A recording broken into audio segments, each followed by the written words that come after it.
salutare tuturor! Astăzi o să mă văd cum puteți să... Stai o secundă că nu intrăm pe WhatsApp.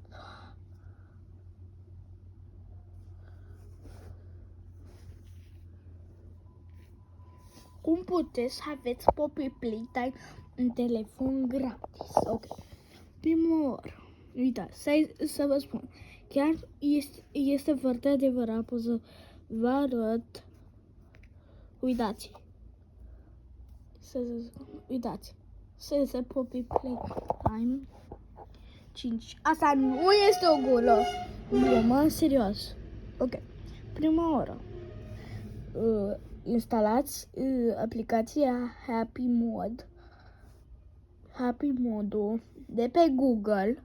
După ce ați instalat, trebuie să vă permită orice.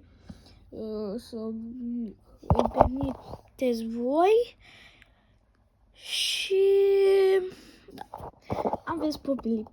După aia, scrieți în bara asta, să mă duc să vă arăt. Mă duc în Poppy, în Play Happy Mode Size, că nu pot să vorbesc. Ok. Și scrieți aici Poppy Playtime 5 și vă arată toate chapterele. Eu am dat pe Poppy Playtime 5, tot pro, dați pe asta și aveți cum să vă jucați de instalare și gata. Și da, asta este chiar adevărat. Și eu am încercat toate chestiile astea pentru că a vrut și eu Poppy Playtime până la urmă, dar nu s-a putut pe iPhone.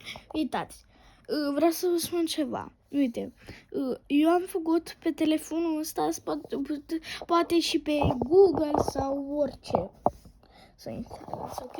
Vă rog, nu încercați pe iPhone pentru că dacă puteți să instalați file sau ceva, nu știu, să instalați Happy Mode, eu cred că sunteți norocoși pe iPhone, dar nu cred că se poate pe iPhone, doar pe Oppo, Samsung, Android, cam așa.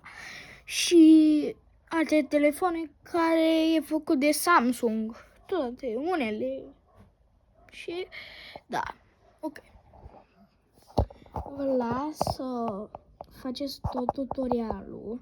Este foarte, foarte simplu pentru mine, pentru că eu am instalat foarte chestii din Happy Mode și am descărcat Happy Mode-ul. Să am chestii, moduri, dar mai instalat și Minecraft gratis. Vă las, poate fac în alt episod, da? Ok, vă pup, pa!